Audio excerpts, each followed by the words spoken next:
Hello everyone, this is Manish R. K. Sahu from the Department of Mechanical Engineering, SIPMT Raipur.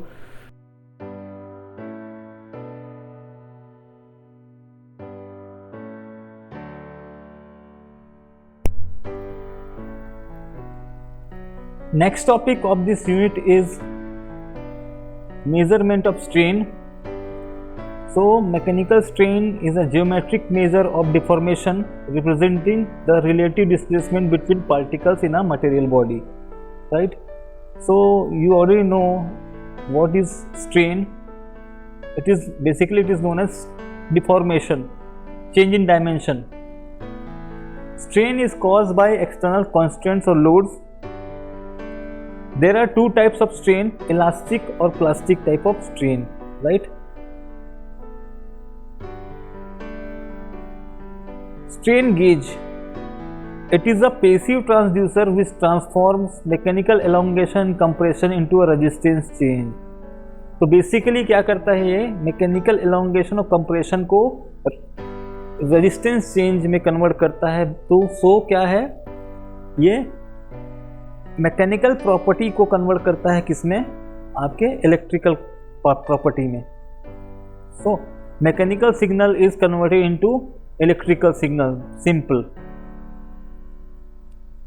It is based on piezoelectric resistive effect, right? So basically this is a strain gauge. It is connected to a circuit, gauge resistance wire and gauge backing, direction of strain. It is connected to a bridge circuit, and the deformation of a body leads to change in the resistance of the wire, and consequently will get the different values of voltage in this circuit. strain gauge में जो भी elongation compression हो रहा है, ठीक है, उस सब का असर कहाँ पे मिलेगा, आपको वोल्टमीटर में देखने को मिलेगा. Clear? From the diagram above we can see the elongation of a bar. If there is an increase in length and decrease in the cross sectional area, then the gauge is said to be have a positive strain. ये तो हम सब जानते हैं. अगर length increase हो रहा है और क्रॉस सेक्शन एरिया डिक्रीज हो रहा है, इसको क्या बोलेंगे हम, positive strain. There is change in the value of resistivity of a conductor when it is strained, and this effect is called piezoelectric effect. जब भी डायमेंशन चेंज हो रहा है, मतलब स्ट्रेन हो रहा है, तो वायर या किसी भी बॉडी के की रेजिस्टिविटी की वैल्यू चेंज हो रही है. इसको बोलते हैं पीजो इलेक्ट्रिक इफेक्ट और piezo resistive effect, right. So इसी पे बेस्ड है क्या हमारा strain gauge. The resistance of conductor is proportional to, proportional लिख दिया हूं मैंने गलती से लिखा है, ठीक है, it's my mistake. Inversely proportional to area of cross section, ठीक है, and it is proportional to the length of the wire. Let's see types of strain gauge. So basically there are two types of strain gauge, wire gauge or conductor gauge, and second is semiconductor gauge. Again there are three types of wire gauges. First one is bonded wire gauge, second one is unbonded wire gauge, and third one is a foil type gauge. Let's see bonded wire gauge.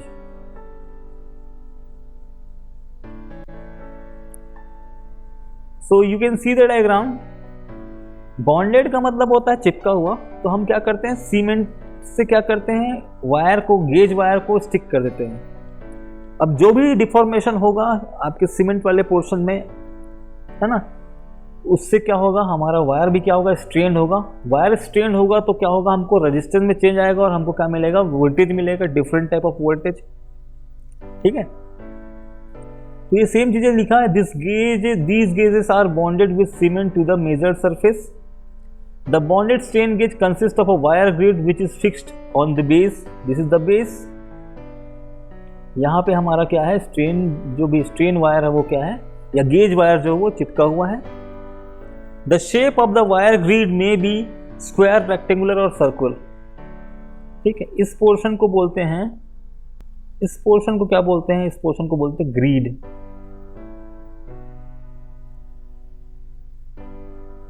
Grid बोलते हैं इसको, ठीक है। It may be rectangular, circular, square. The grid has two leads, lead 1 and lead 2. For external connections, these gauges may be as small as 0.25 mm to 2.5 centimeter cross 1.5 centimeter, right? So this is the dimension of the wire. तो बहुत ही small क्या होता है, diameter होता है इसका। The gauges are fixed on the measuring spot with the help of adhesive, right? तो ये क्या होता है, एडेशन होता है बेस के साथ हमारा वायर, इसलिए इसको क्या बोलते हैं, बॉन्डेड वायर गेज, राइट। जो भी बेस में जो भी स्ट्रेन आएगा, जहाँ कभी हमको मेजर करना है, हम बेस को रखते हैं, बेस में स्ट्रेन आएगा तो वायर में क्या भी आएगा, स्ट्रेन आएगा। वायर में स्ट्रेन आएगा तो क्या होगा, हमारा रेजिस्टेंस चेंज होगा एंड वोल्टेज भी चेंज होगा। वोल्टेज से हमको क्या मिल जाएगा, वोल्ट मीटर के थ्रू क्या मिलेगा हमको, वोल्ट मीटर या गैल्वेनोमीटर के थ्रू क्या मिलेगा हमको, स्ट्रेन की वैल्यू मिलेगी, राइट। और स्ट्रेन की वैल्यू निकल जाने से हमको बहुत सारी चीज़ें मिल जाएगी, स्ट्रेस मिल सकता है, फोर्स मिल सकता है, राइट। तो ये था बॉन्डेड वायर गेज। सेकंड है unbonded wire gauge. Unbonded wire gauge, इसमें हम क्या करते हैं, वायर को बॉन्ड करके नहीं रखते, इसमें अनबॉन्ड करते हैं। बट ये क्या होता है, ये एक पॉइंट से दूसरे पॉइंट में क्या होता है, ये वायर्स लगे होते हैं, ठीक है। यहाँ पे क्या होता है, एक आर्मेचर होता है, इस वाले पोर्शन में आर्मेचर होता है, और हमारा जो ये है ये फिक्स्ड बेस है, ठीक है। लेकिन ये वाला जो जिसको मैं आर्मेचर बोल रहा हूँ, इसको या मेन प्लेटफॉर्म बोलते हैं, ये क्या होता है, मूवेबल, इट इज़ मूवेबल, ठीक है। ये फ्री टू मूव है और ये मूव नहीं हो सकता, ठीक है। तो वायर का एक हिस्सा इसमें लगा हुआ है फिक्स्ड बेस पे, दूसरा हिस्सा किस पे लगा हुआ है, मूवेबल प्लेटफॉर्म पे, ठीक है। सेम यहाँ पे भी ऐसा ही है, यहाँ जो भी है, यहाँ फिक्स्ड है, यहाँ फिक्स्ड है, फिक्स्ड बेस पे है, और यहाँ पे मूवेबल जो आर्मेचर लगा हुआ है उस पे यहाँ पे फिक्स्ड है। तो जहाँ पे भी आपको मोशन फोर्स लगता है, वहाँ पे फोर्स अगर हम लगाते हैं तो इसमें क्या होगा, एलोंगेशन होगा, एलोंगेशन होगा। ये फिक्स है बट ये मूव कर सकता है, जिससे क्या होगा, इसमें वायर में टेंशन आएगा। वायर में टेंशन आएगा तो मतलब क्या होगा, डिफॉर्मेशन चेंज होगा, डिफॉर्मेशन होगा मतलब स्ट्रेन होगा, वायर स्ट्रेन होगा तो क्या होगा, हमारा रेजिस्टेंस चेंज होगा। और हमको इसका कनेक्शन हम क्या करते हैं, वोल्ट मीटर से दे के रखते हैं, वोल्ट मीटर से क्या मिलता है, हमको वोल्टेज मिलता है, ठीक है। So it consist of wire stretched between 2 points in an insulating medium such as air, ठीक है। It is not bonded, it is unbonded wire gauge. The wires are made of copper, nickel, chromium, nickel, iron, alloy, right. They are about 0.003 mm in dia and having gauge factor of 2 to 4. I will tell you the gauge factor. These strain gauges are generally used for the construction of transducer. So it is used for motion sensors, motion transducer, force transducers, right? Pressure measurement, displacement measurement. These strain gauges are used. The movement of armature is in one direction, stretches the gauge wire resulting in resistance change, जैसा मैंने आपको समझाया था वैसा ही। Unwanted metal gauges are not very common due to problem of fixing at the place of measurement. Foil type strain gauge. What do you mean by foil? Foil is a metal sheet, very thin metal sheet is known as foil. In this gauges strain is measured with the help of metal foil. Obviously बात है, ठीक है। यहाँ पे क्या हो रहा है, हम वायर यूज नहीं कर रहे हैं, हम फॉइल यूज कर रहे हैं। The foil of the strain gauges are widely used as it can be economically fabricated on a mass scale. इसको बनाना बहुत आसान होता है फॉइल को, and at the same time it is having much better measuring capacity as compared to other strain gauges due to their greater surface area for the same volume, ठीक है। अगर मैं वायर को प्रेस करके sheet में convert करूँ तो उसका सरफेस एरिया बढ़ जाता है, इसीलिए फॉइल टाइप स्ट्रेन गेज की परफॉर्मेंस वायर स्ट्रेन गेज से बहुत ज़्यादा होती है। तो यहाँ पे आपको देख सकते हैं वायर नहीं है आपको कुछ, ठीक है, एक फॉइल है, वायर नहीं है फॉइल है, ठीक है, और फॉइल का डिफॉर्मेशन होता है, रेजिस्टेंस चेंज होता है, जिससे हमको क्या होता है, वोल्टेज चेंज मिलता है। So this is the foil type strain gauge. Semiconductor strain gauge, ठीक है, ये second type of strain gauge होता है, जिसमें हम इससे पहले जो स्ट्रेन गेज देख रहे थे उसमें हम क्या कर रहे थे, मेटल यूज कर रहे थे, कंडक्टर्स यूज कर रहे थे। सेकंड टाइप होता है semiconductor strain gauge, right. So it is also depends on piezo resistive effect. Semiconductor like germanium, silicon show very high value of gauge factor and they are compact and very easy to fabricate. So here is the base and it is the semiconductor material, leads and electrodes.